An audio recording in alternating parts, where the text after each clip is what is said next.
Hi, this is Paul. I want to talk a little bit about some of the stuff going on about psychology, the government, Jordan Peterson on Twitter. Jordan Peterson is Forrest Gumping his way into 2023 in a fashion not too dissimilar from how he did it in 2016, and it's as with almost everything in Jordan, he's sort of a lightning rod that everything just attracts to him. I mean, his his spiritual gift for getting into getting attracting drama is seems to be unparalleled. I just briefly appeared on Grim Grizz's live stream. I thought this was a terrific live stream. He told a pretty incredible story, and he's wrestling through stuff, and then he opened the channel, and Chad and I popped in, and let me play a little bit of what I played, and then I'll get into the Twitter stuff that I wrote, and then we'll get into some of the Jordan stuff. Yeah, I'll mute back up. Sorry. You're the real deal, Chad. You are the real deal, and that's why we love you. You really helped me break the fourth wall. That it's just people. Some of them go to Daily Wire and get really fancy production values, but they're still just the same person that was crying Grim Grizz's genius right there on display behind their desktop monitor. So just go to Daily Wire and get really fancy production values, but they're still just the same person that was crying behind their desktop monitor. So and what he said right there is just exactly right. Well, I'll keep playing it so that I'll play through the clip at least. Oh. Which is exactly part of the reason I still follow Peterson. And people, say, well, I love Jordan Peterson, but how he is on Twitter. Jordan Peterson is who he is on Twitter too. It's all part of the package. I tried to help him, but I think, I'm curious whether the Shadow Cabal would approve me paying the $8 ransom to be considered a person on Twitter, and whether or not how bad that is, whether or not that would even undo the shadow banning. That if I pay the ransom, will they unshadow ban me, or is that a separate fee? I don't know. So anyway, this got me thinking this morning again about Jordan and Twitter and just all the stuff that's going on. I commented on this. So Drew wrote, how does Jordan Peterson, the biblical exegete, comport with Jordan Peterson, the Twitter edgelord? How would Jordan Peterson, the psychologist, analyze Jordan Peterson, the internet user? And Jordan actually in this video, the Mean Tweets video, the same thing, because they just did he and Hurwitz, first he had this long statement at the beginning. Then I think I was on vacation at this time. Then he and Peugeot and Hurwitz kind of walked through everything. And it's a 2.5 hour video. So it's not a small thing. And I had some thoughts then. And as with almost everything else, 6 months later or so, 4 months later, things look a little different, and you think more about it, and you continue to sort of mull it over in your mind. So, and then Grim Grizz also was playing something from Chad. Chad's Friday Morning Nameless channel is again sort of grabbing whatever in this little corner hits Chad's salience hierarchy, and he's working it through. And this really interesting video on the convergence of Ravi Zacharias and Andrew Tate. And I don't know, the guys on Grim Grizzlies knew who this guy was, and I'm sure you'll put it in the comment section, but it was just fascinating how this guy was very much sort of feeling betrayed by Andrew Tate, because of course Andrew Tate has been detained for human trafficking, and there's a little video about Andrew Tate. I mean, basically it sounded like he was pimping some young girl, and so this guy was just so clearly disgusted. And I think Chad so clearly grabbed the dynamics between the kind of betrayal that people felt with Ravi Zachariah and and the kind of betrayal that this individual felt with Andrew Tate.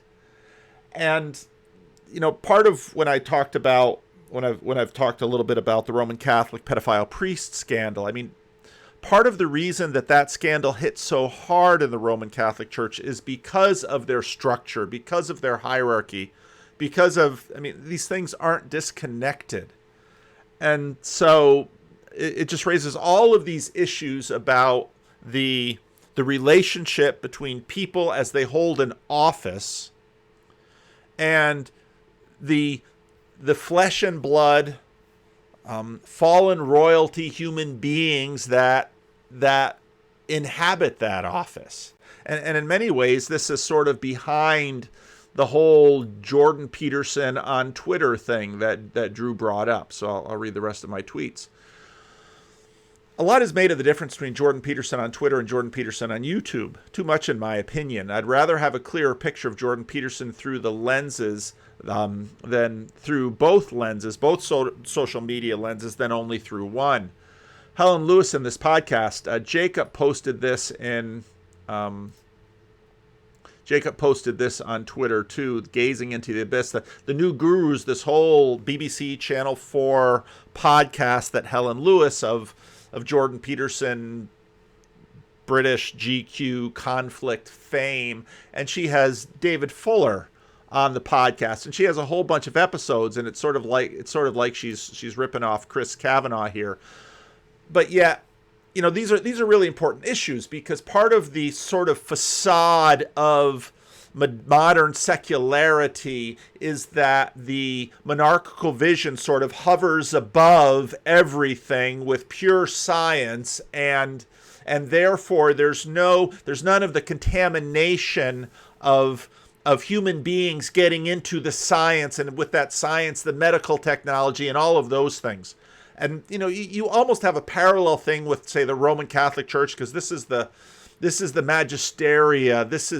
These are the priests. They are above human contamination, and you very much get this this transcendence that they are above it. So then, when you have the pedophile priest scandal, it just all comes collapsing down, and people lose their faith. And you have a lot of this. There's elements of deconstruction in this for people, where they used to believe the Bible, but then they learned about evolution, and now they can't believe the Bible anymore. They used to believe the Bible, and then, the church said that gays were evil and bad, and they met a nice gay couple, and now they know that everything that they've been taught was a lie, and the whole thing comes crashing down. And you have all of this sort of, you're setting up the sacred, the holy, the thing on earth, and then it comes crashing down. And so again, ironically, to varying degrees, this guy who's hearing about Andrew Tate, I can't believe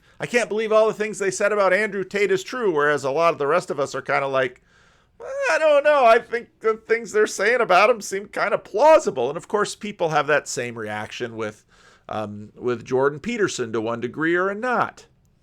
Helen Lewis in this podcast stirs up the whole guru thing again, as if anyone can live without using other human beings for your collective relevance realization.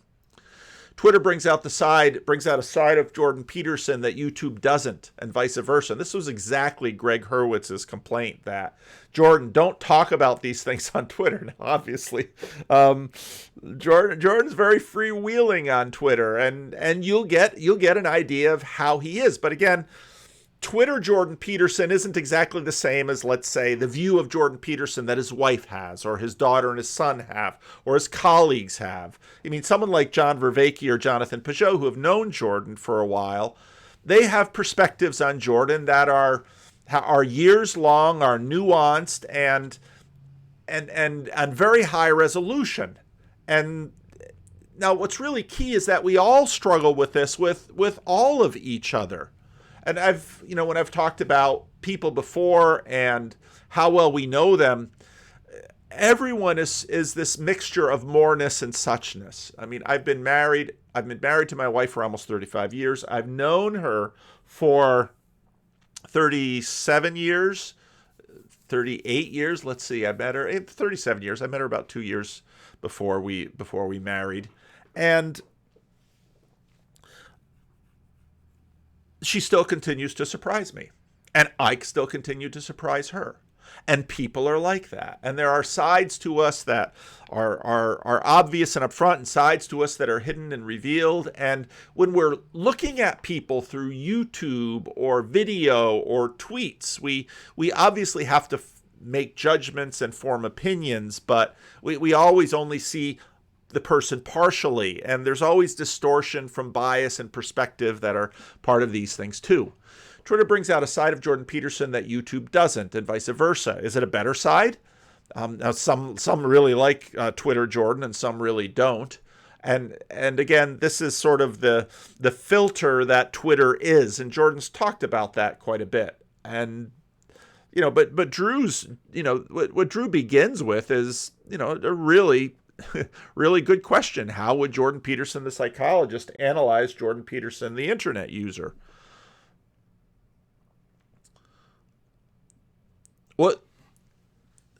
That was what was behind the conversation, which I think was also key to understanding something about Jordan Peterson, the Greg Hurwitz, Jonathan Peugeot conversation.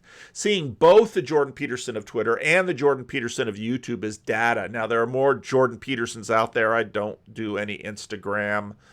There are other social media platforms, perhaps. The Jordan Peterson that his students saw, the Jordan Peterson that his colleagues saw, now the Jordan Peterson of the people that work with Daily Wire. So the Jordan Peterson of Twitter and the Jordan Peterson of YouTube is data for everyone in terms of evaluating how much attention you wish to give them. Fair enough. Watch him, don't watch him. Nobody's, making you watch the guy. I'm glad we have both because it helps us get a fuller picture of him. And then based on that fuller picture, you can decide what to do. What you do with that picture is your business. Adore, revile, listen, don't listen, whatever. The one thing that I ask is that you not worship. Worship God alone, please. People who know him unmediated by this social media filter similarly come to differing conclusions about him. The more you know about someone, the more you realize what you don't know. Explore this in any serious relationships, such as familiar relationships, and I just talked about that. I prefer the mediated, raw picture that we have access to through various social media filters than the managed filters we use to live in an age of mass media.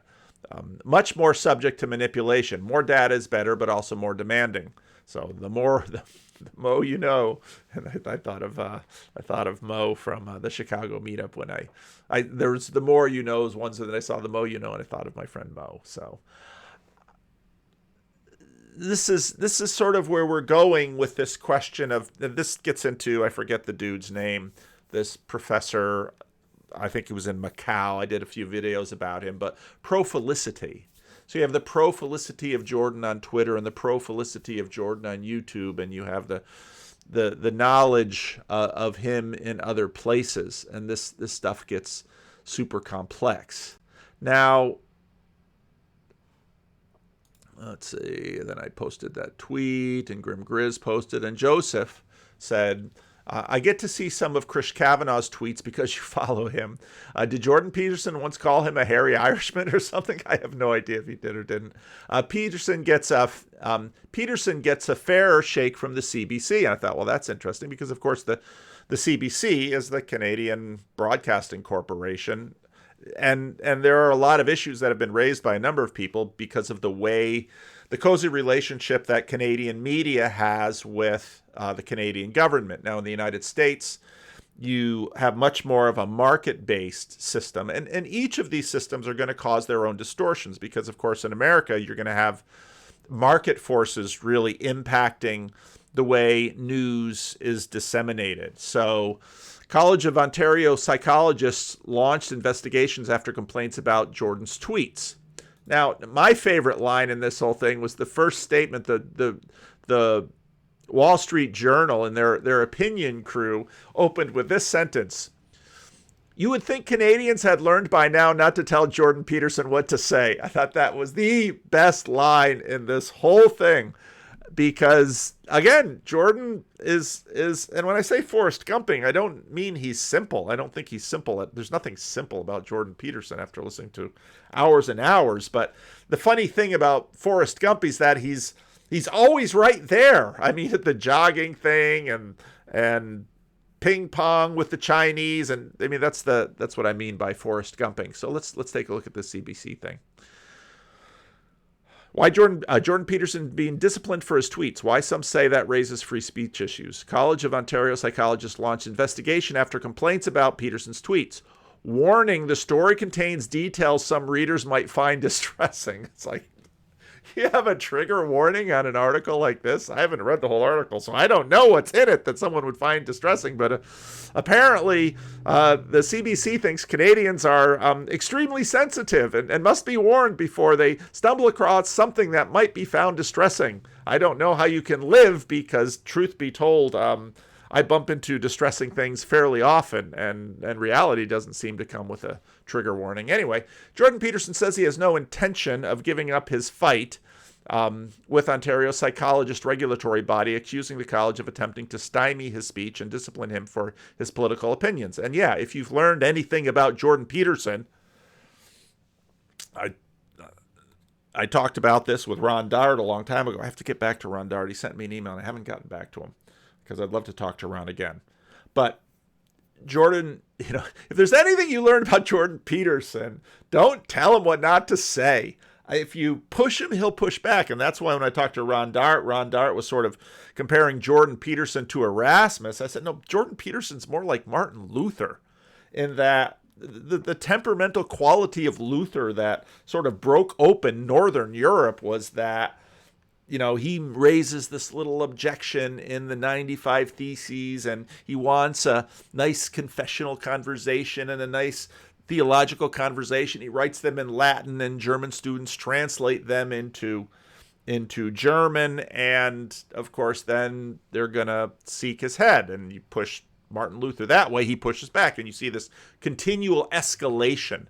And so if you would think if you would, this College of Psychologists, these are supposed to be experts in human behavior and psychology, that one of the things they could have imagined is that by doing this to Jordan Peterson, he will respond in a very similar way to what happened when his University of Toronto and news media, and we know this about his temperament. There's no mystery here.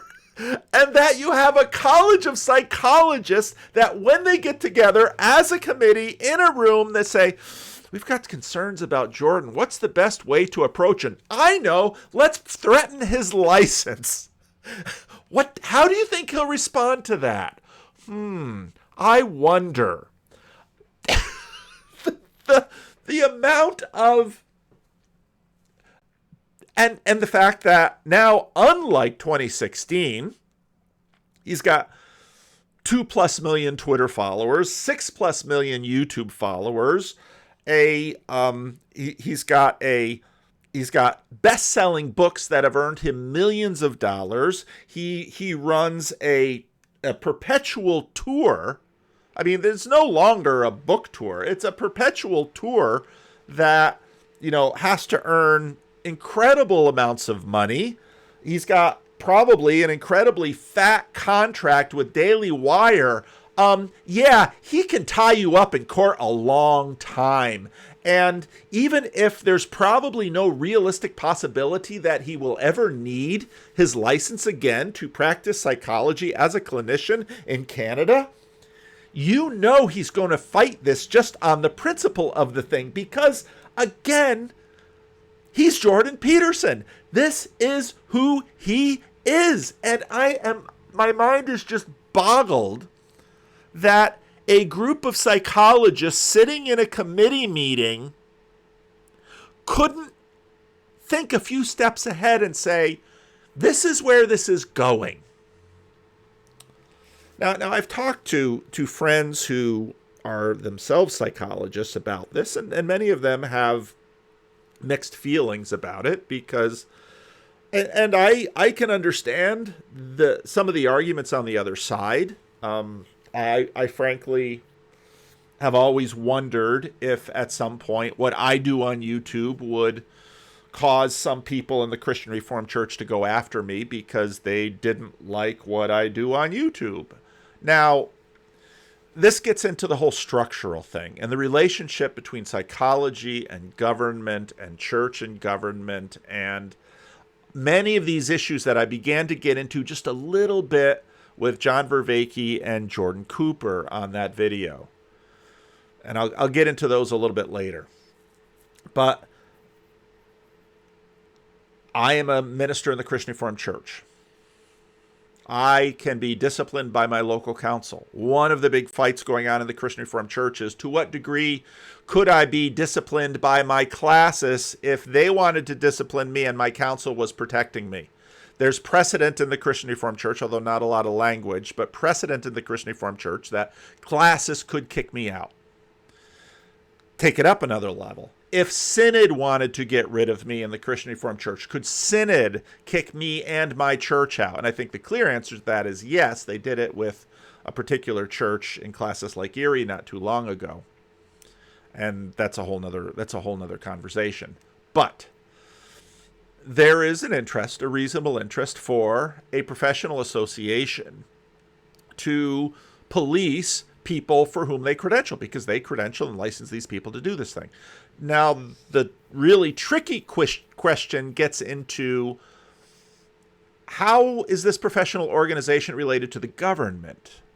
Because at least in our system, the government has a monopoly on the use of violence, on the power of the sword, Romans 13. And if these professional organizations are very close to the government, to what degree can the government use these other professional organizations? You know, there's questions about this, and I've heard these conversations with respect to lawyers and the bar and certain ideological positions. And the United States has had a history of this. You know, again, in the 1950s, they had the Red Scare. So there's actually a fair amount going on in this, which is, I think, quite important. And I, for one, would really love, and I fully expect, because, of course, he's Jordan Peterson. And even if the Ontario Psychologists Regulatory Committee seems so psychologically obtuse to not be able to predict exactly how Jordan Peterson will respond to their actions towards him, this little fella in Sacramento, California doesn't really find it surprising at all. And so part of me would love to see Jordan Peterson use his considerable wealth to hire lawyers and say, well, let's fight this out in court now, shall we? Because, well, I would imagine there's a fair amount of good legislation. And unlike probably a lot of psychologists who might have similar concerns with Jordan, but don't have the possibility of, if not at least having the money for legal action, to be able to raise the money, because I would expect, just like when Jordan Peterson nearly lost his job at University of Toronto, his Patreon ballooned to huge levels. If Jordan Peterson would really like to fight these people in court, I'm sure that there's a lot of people who would like to contribute money to support that effort and pay those lawyers to have that court fight. And it's these kinds of court fights that actually are vital for governments, and how we raise the resolution and find nuance and draw the very careful lines. Just like a lot of the drama that's going on in the Christian Reformed Church is, even if it might bring on the death of the Christian Reformed Church, actually in some ways healthy for the Christian Reformed Church to do the confessional conversations, and we can all learn from these fights. And so in many ways, don't waste your troubles. So back to the article. The College of Psychologists of Ontario has ordered Peterson, who has gained international fame for his best-selling self-help books and lectures, to undergo a media training program. Now, when Daily Wire gave me a copyright strike for the little bit of the Exodus series that I put in, after I had very clearly said, Jordan said I could do this, and yet Daily Wire didn't just send me a private letter, but gave me a copyright strike via YouTube, I had to sit and watch copyright school from YouTube before I could continue. So I've got a sense of what, but that's a tiny little thing. I have a sense of what Jordan is, they imagine they're, and again, I think about this This is a college of psychologists who imagine they're going to sort of retrain Jordan in this. And I think if you wanted, I can't think of any situation just more perfectly matched. Of all the psychologists in Ontario, this is the guy you're going to make your fight with. I mean, it's everything to do, and it just looks everything like finding a perfect test case. So here it is. I swear, when I saw this thing, I just was completely dumbfounded by the archetypal clarity and nature of this entire episode. And again, this is exactly what this seems to be why God gave us Jordan Peterson, because this is the stuff that not only he just falls into, but it seems he attracts.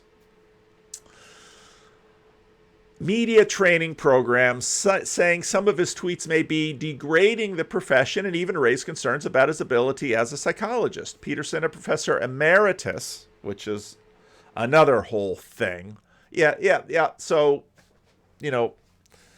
like Joseph was going to, divorce Mary quietly is sort of what University of Toronto, how they emeritized Jordan Peterson. Really? Professor Emeritus of Psychology at University of Toronto has sparked controversy over his views on women, masculinity, gender identity, namely refusing to use people's personal pronouns. And again, all the way back to the pronouns. And again, a whole committee full of psychologists. This was the tack they took. I would have to question the credentials of those psychologists just on this matter, because you must know a lot about psychology to have reached that level of status, but it sure seems like you don't know the subject of psychology, which is studying human beings, particularly the one, which is Jordan Peterson, who has shown himself to us in abundant resolution since 2016. I swear, this is why there is a God, because it's God writes the best stories. God makes the best characters. And Jordan Peterson, this character, a story like this, it's absolutely archetypal. Peterson has refused the regulatory body's demands. Surprise! Arguing that the tweets cited by college have nothing to do with his profession of psychology. The case has raised broad issues about freedom of expression and whether the college is overstepping its authority to penalize the controversial psychologist for his opinion. I can either stop or give up or accede to the demands or continue to fight. And I'm not stopping. Could you really find anyone who's paid any attention to Jordan Peterson since 2016 for whom that sentence is a surprise? It boggles my mind. Peterson's battle with the college has won him allies among freedom of expression advocates. Really? Did that come as a surprise to you too? And drawn support from public figures like Conservative Party leader Pierre, I don't know how to say his last name, and Tesla and Twitter boss Elon Musk. James Turk, director of the Center of Freedom of Expression at Toronto Metropolitan University, said while he opposes many of Peterson's views, he's deeply troubled by the actions of the college. There's no reason whatsoever for the College of Psychologists to try to stop him from expressing those views. It's really worrisome in a democratic society when a professional body feels it has the right to censor political speech of all of the members over whom it has regulatory authority. That is a very troubling thing. He's got a real point. Peterson said his battle with the college isn't just about him, but the idea that a regulatory body backed by government power can try to silence someone by threatening their livelihood. Yes, College of Psychologists couldn't see this one coming. They ought to be dismissed from this board just for sheer incompetence. Just astounding. Anyway. So on Twitter, Michaela asked when she sort of broke this on her Twitter account, should we do a podcast? I said, yes, definitely do a podcast.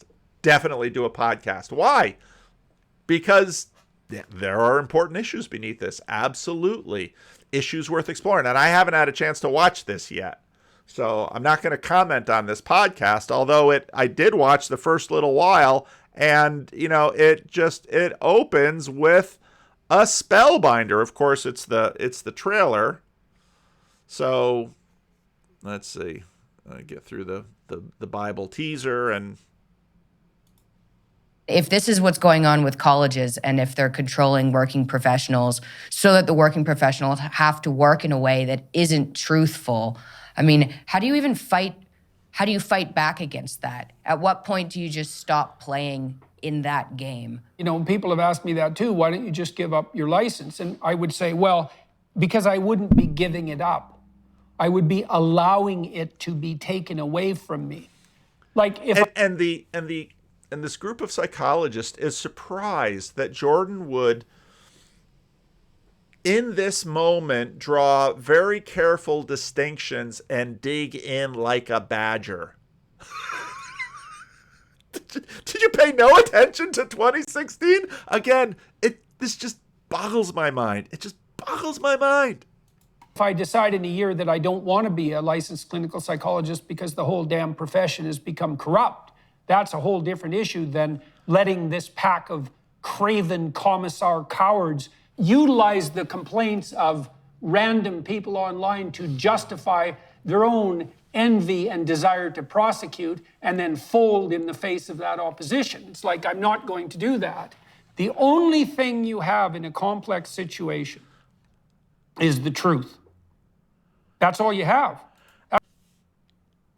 Say what you want about Jordan's tweets. What he just said there is true. You've got to take it with some nuance, because truth is a just like a human being, something that there's suchness and there's moreness to it too. And this is exactly why these kinds of fights are important. And if in fact Jordan decides to take them to court and fight this thing it's amazing that, with the whole Twitter thing, I won't delete the tweets, and he didn't. And he won. And, did he win the C16 battle? Not necessarily, but is that battle really over? Because the battles are sort of nested in themselves here. And again, you just can't make this stuff up. Just amazing. That's why you have to abide by the truth, because when things get complex around you, all you have there that's solid ground is the truth. And so the reason you abide by the truth is so that you can say what you have to say about what you've done and who you are. And you can do that under impossibly difficult circumstances, and possibly that will sustain you through that. And he's exactly right. He's exactly right with that statement. Now, where this goes, I don't know, but I wanted to bring in, a little bit more story time. So Grim Grizz had a kind of a randos conversation. I didn't get too far into it because she named a book that I simply had to look up, and that's where this comes in. She named The Myth of Mental Health, which I thought, someone wrote a book named The Myth of Mental Health, because this question of sanity, it's something that I've poked at before when Jordan has talked about, there's even a playlist all these times that Jordan for a while was talking about the fact that sanity is not just whether the mechanisms behind your ears, the biochemical cellular mechanisms behind your ears are all behaving the right way. That's not all of it.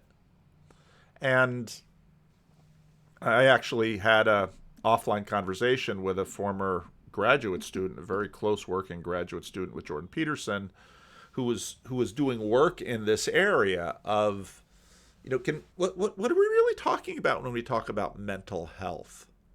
What are we really talking about when we talk about competency? what do we really mean by all of this? And Nechama made this comment about a book, and I had to look it up, and so I did. And let's play some of this, because apparently the book that apparently the 50th anniversary. So this is something that was being raised in the middle of the 20th century. Now after getting bit by Daily Wire, I'm a little bit more jittery about copyright strikes, but we'll proceed anyway. Preface. 50 years after the myth of mental illness.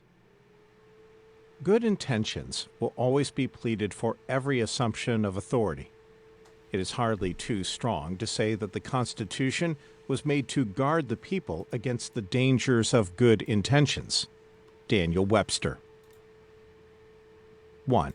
Now, right there, that quote from Daniel Webster is a biggie.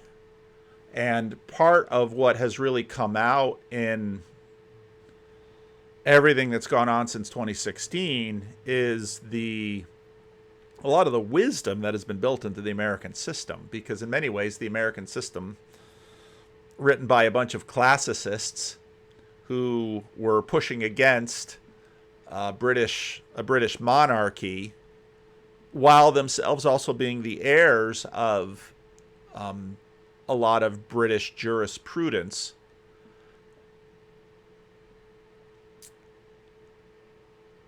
I've got a couple thoughts in my head that distracted me. Terrible ADHD.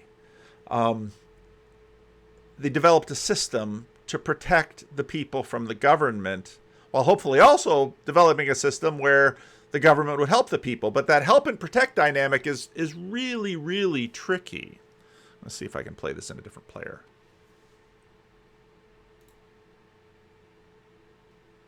Preface.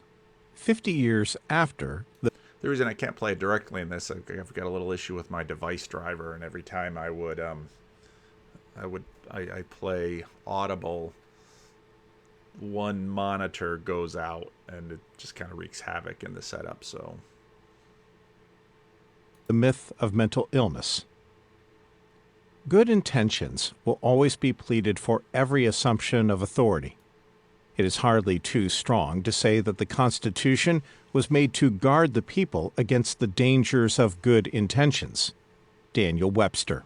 Which is, of course, exactly what's going on with this college of this professional oversight committee. That we have to protect the good name of psychologists, and it's like,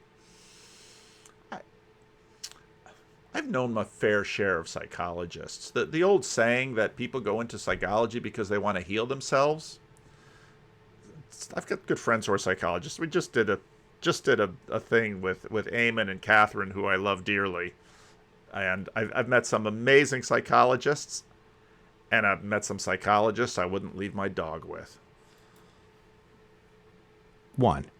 The same could be said of pastors, so try not to pick on you. My aim in this essay is to raise the question, is there such a thing as mental illness, and to argue that there is not. That was the opening line of my essay, The Myth of Mental Illness, published in the February 1960 issue of the American Psychologist. 1960? The book of the same title appeared the following year.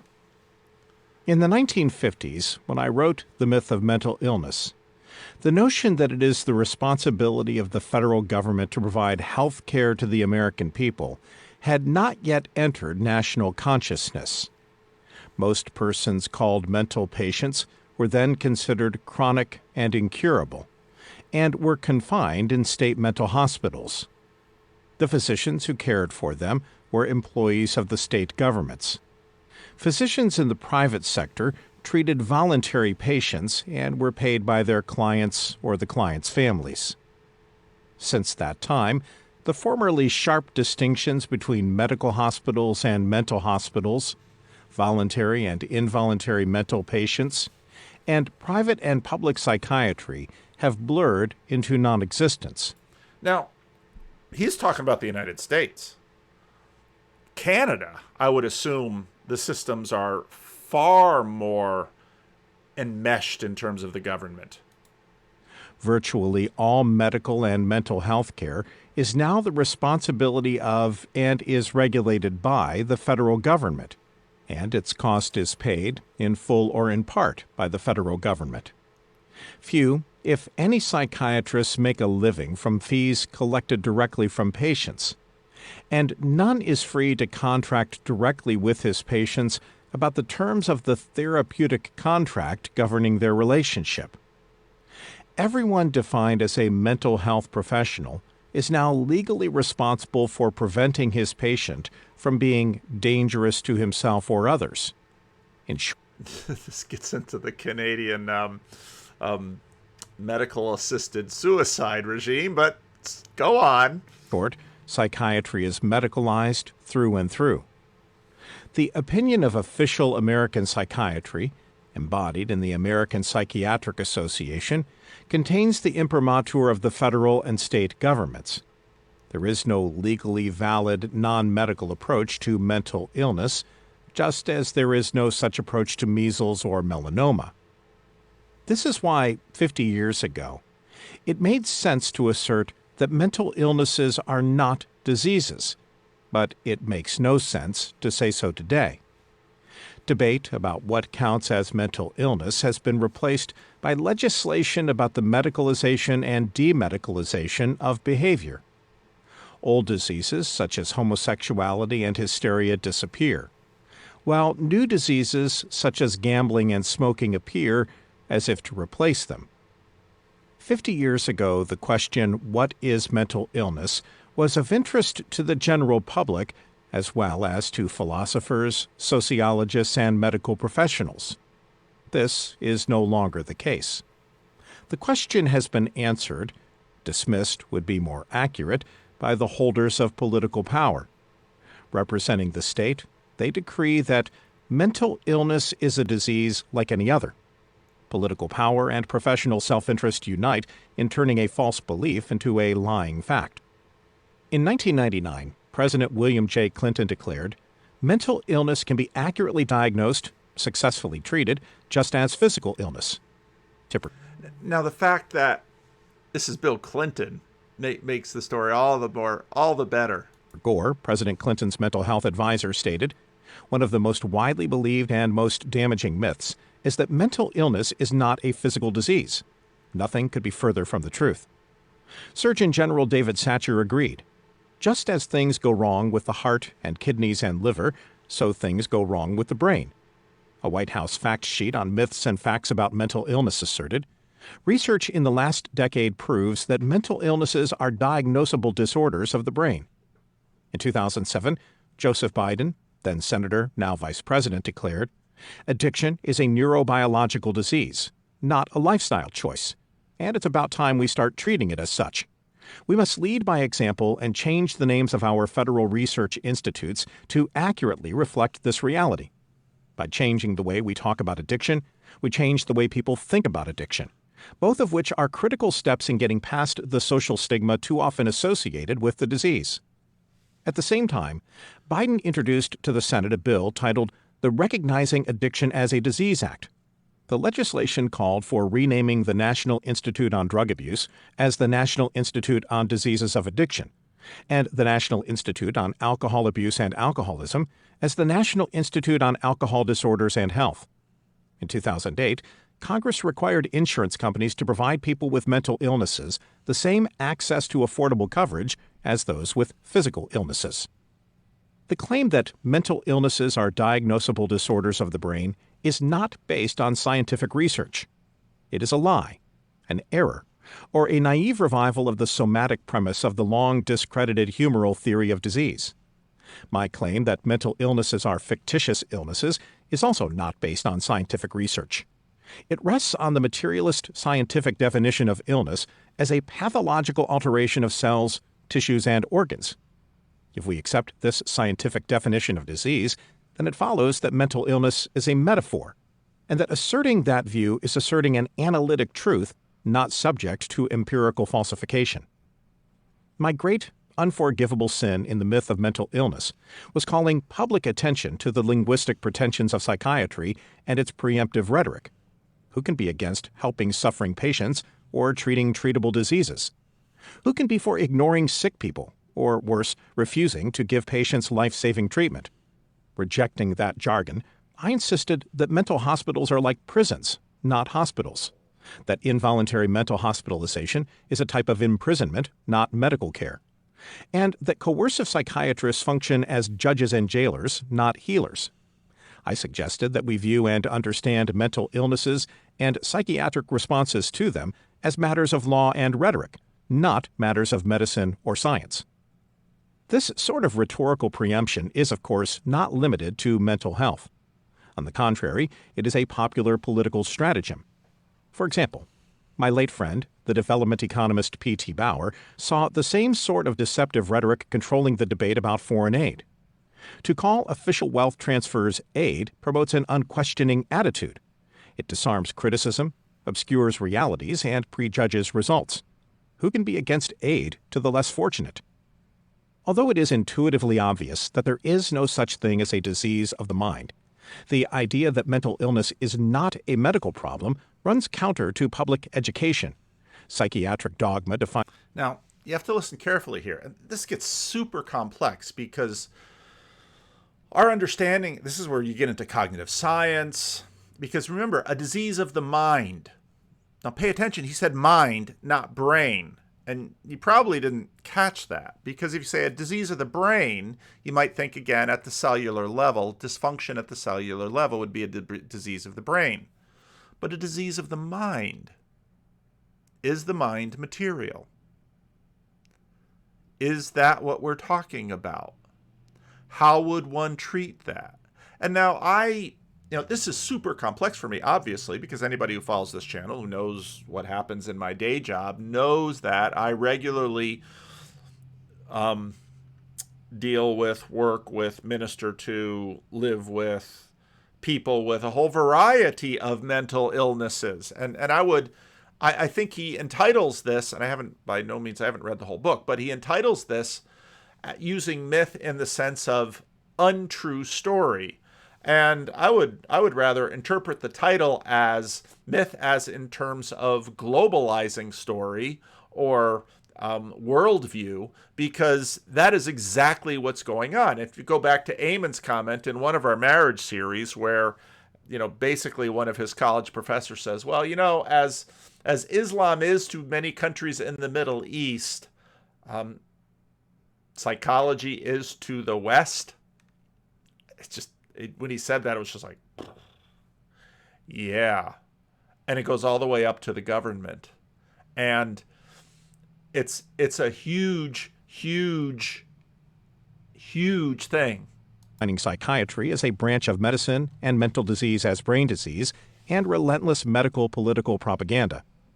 Thus, when a person hears me say that there is no such thing as mental illness, he is likely to reply, but I know so-and-so who was diagnosed as mentally ill and turned out to have a brain tumor. In due time, with refinements in medical technology, psychiatrists will be able to show that all mental illnesses are bodily diseases. This contingency does not falsify my contention that mental illness is a metaphor. It verifies it. The physician who discovers that a particular person diagnosed as mentally ill suffers from a brain disease discovers that the patient was misdiagnosed. The patient did not have a mental illness. He had, and has, a physical illness. The physician's erroneous diagnosis is not proof that the term mental illness refers to a class of brain diseases. In part, such a process of biological discoveries has characterized the history of medicine, one form of madness after another being identified as the manifestation of one or another somatic disease, such as beriberi, epilepsy, or neurosyphilis. The result of such a discovery is that the illness ceases to be a form of psychopathology and is classified and treated as neuropathology. If all the conditions now called mental illnesses proved to be brain diseases, there would be no need for the notion of mental illness, and the term would become devoid of meaning. However, because the term refers to the judgments of some persons about the bad behaviors of other persons, the opposite is what actually happens. The history of psychiatry is the history of an ever-expanding list of mental disorders. 2. The thesis I had put forward in The Myth of Mental Illness was not a fresh insight, much less a new discovery. It only seemed that way, and seems that way even more so today, because we have replaced the old religious, humanistic perspective on the tragic nature of life with a modern, dehumanized, pseudo-medical perspective on it. The secularization of everyday life, and with it the medicalization of the soul and of suffering of all kinds, begins in late 16th century England. Shakespeare's Macbeth, 1611, is a harbinger. Now, again, this timing is not incidental. This is, of course, the beginning of modernity. Overcome by guilt for her murderous deeds, Lady Macbeth goes mad. She feels agitated, is anxious, unable to eat, rest, or sleep. Her behavior disturbs Macbeth, who sends for a doctor to cure his wife.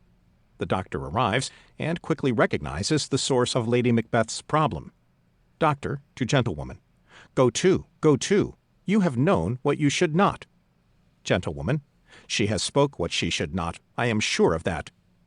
The doctor tries to reject Macbeth's effort to medicalize his wife's disturbance. Doctor. This disease is beyond my practice. Unnatural deeds do breed unnatural troubles. Infected minds to their deaf pillows will discharge their secrets. More needs she the divine than the physician, I think, but dare not speak. Macbeth rejects this diagnosis and demands that the doctor cure his wife. Shakespeare then, in the following dialogue, has the doctor pronounce his immortal words, exactly the opposite of what psychiatrists and the public are now taught to say and think. Macbeth. How does your patient, doctor? Doctor. Not so sick, my lord, as she is troubled with thick-coming fancies that keep her from her rest. Macbeth. Cure her of that. Canst thou not minister to a mind diseased? Pluck from the memory a rooted sorrow. Raise out the written troubles of the brain, and with some sweet oblivious antidote, cleanse the stuffed bosom of that perilous stuff which weighs upon her heart. And again, she probably needs a priest, not a doctor. Doctor. Therein the patient must minister to himself. Shakespeare's insight that the mad person must minister to himself is at once profound and obvious. Profound because witnessing suffering calls forth in us the impulse to help, to do something for or to the sufferer. Yet also obvious because understanding Lady Macbeth's suffering as a consequence of internal rhetoric, the voice of conscience, imagination, hallucination, the remedy must be internal rhetoric, self-conversation, internal ministry.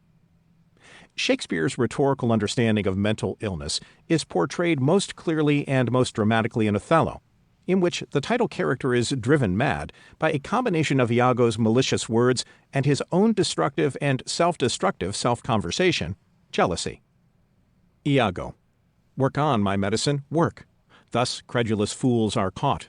Othello shall go mad, and his unbookish jealousy might construe poor Cassio's smiles, gestures, and light behavior quite in the wrong. By the end of the 19th century, the medical conquest of the soul is secure. Only writers are left to discern and denounce the tragic error. Søren Kierkegaard, 1813 to 1855, warned, "In our time, it is the physician who exercises the cure of souls, and he knows what to do. Doctor, you must travel to a watering place, and then must keep a riding horse, and then diversion, plenty of diversion. Patient, to relieve an anxious conscience?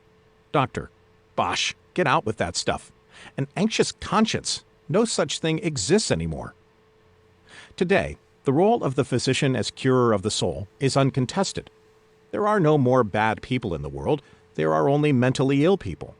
The insanity defense annuls misbehavior, the sin of yielding to temptation and tragedy. Lady Macbeth is human, not because she is, like all of us, a fallen being. She is human because she is a mentally ill patient, who, like humans, is inherently healthy/good, unless mental illness makes her sick/ill-behaved. The current trend of critical opinion is toward an upward reevaluation of Lady Macbeth, who is said to be rehumanized by her insanity and her suicide. 3. Everything I read, observed, and learned supported my adolescent impression that the behaviors we call mental illnesses, and to which we attach the hundreds of derogatory labels in our lexicon of lunacy, are not medical diseases. They are the products of the medicalization of disturbing or disturbed behaviors. That is, of the observer's construction and definition of the behavior of the persons he observes as medically disabled individuals needing medical treatment. This cultural transformation is driven mainly by the modern therapeutic ideology that has replaced the old theological worldview and the political and professional interests it sets in motion. I should mention here one of my childhood experiences that influenced me strongly and played an important part in my writing of the myth of mental illness. Growing up in Budapest in the 1920s, I learned about the famous 19th century Hungarian obstetrician Ignaz Semmelweis, 1818 to 1865, and his tragic fate. His statue stood, and still stands, in a small park in front of the city's old general hospital, not far from the gymnasium I attended for 8 years. Semmelweis discovered the cause of puerperal childbed fever before the discovery of bacteria as causative agents of diseases. As he accurately but impolitely put it, the cause was the doctor's dirty hands.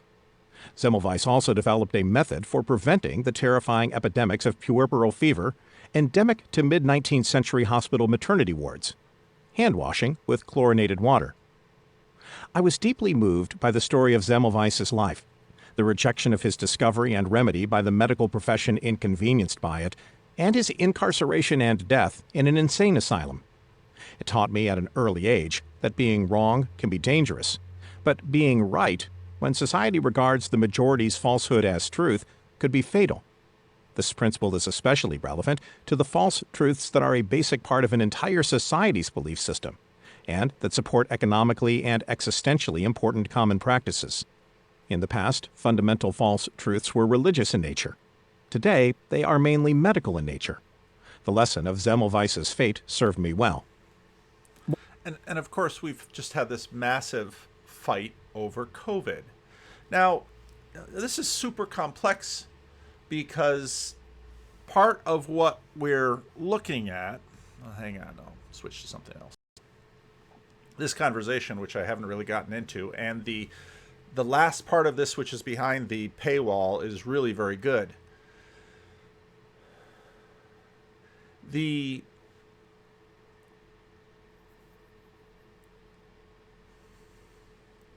It was imagined in a very Cartesian way that, which is, it's a silly idea. It was imagined in a very Cartesian way that there's somehow this sort of firewall between a human being and the rest of the world. And now it's a completely silly idea because, of course, everything we eat can make us fatter or thinner, can help us grow or decline, can make us healthy or unhealthy. But when they talked about the kennelization in this video, they talked about how, let's say, trauma, impacts the brain, impacts the mind, and talked about the use of psychedelics in terms of to maybe sort of break some canalizations and help rewire, and that's why set and setting. It's almost like, to use a very crude metaphor, let's say you're in a car accident and your arm gets broken and you wait too long to go see a doctor to have it properly set. The doctor might have to re-break it in order to set it properly. It happens with noses in basketball. Let's say I had 2 sons who had their noses broken playing high school basketball. So part of what you see in something like the myth of mental illness is late modernity's categorizations, which have been breaking down. And that's part of the reason modernity is receding, because these categories are breaking down. And we're finding ourselves much more connected to the world. And we're finding ourselves much more plastic in terms of our relationship to the world. But that also just opens the door to the idea and the impact that so much of what has been called, well, you have a mental illness. Well, no, you have a behavioral issue that our definitions of sanity are calling insane. And this is a lot of what he's getting at with pushing on these categories. And so when I talk about sanity as being a public thing, and it runs all the way up to our ideals. None of this is beyond religious imagination. So there's a ton here. And so when you go all the way back to Jordan's tweets and his behavior and the relationship between the government and psychology, none of this should be seen as surprising or accidental. And this then gets into, some of these ideas that I've been thinking about. Some of them came out a little bit in my conversation with John Vervaeke and Jordan B. Cooper, where the relationship, again, between religion and government. I mean, part of the value of setting up secularism, which again, with modernity is unraveling. Secularism is the government won't get into your theology. They do have a right to regulate your behavior. I can't speed, I can't do certain things against my neighbor, etc., etc. And, for a good long time, there's sort of been on and off to varying degree, general, with respect to what C.S. Lewis calls the Tao, general agreement as to some broad lines over what is permitted and what is not permitted. But all governments, in one way or another, instantiate a religious perspective. And the degree to which they up the resolution or try to keep the resolution as low as possible, I think that's a lot of what's happened in the West, and I think partly has blessed the West in terms of its religious liberty and all of these realities. And again, for those who say, oh, the Protestant Reformation was a terrible idea, all of these things are blessings of the Protestant Reformation that now Catholics and Orthodox and Jews and Muslims and Hindus and Buddhists are all enjoying. And now that modernity is breaking down, there's reason to pause. And this is where Jordan is, a very interesting figure, because he's always sort of back and forth over the line of modernity. Sometimes he's sort of pushing the envelope beyond modernity, and other times he runs back and says, hey, wait a minute, what about these categories? And he usually has a point.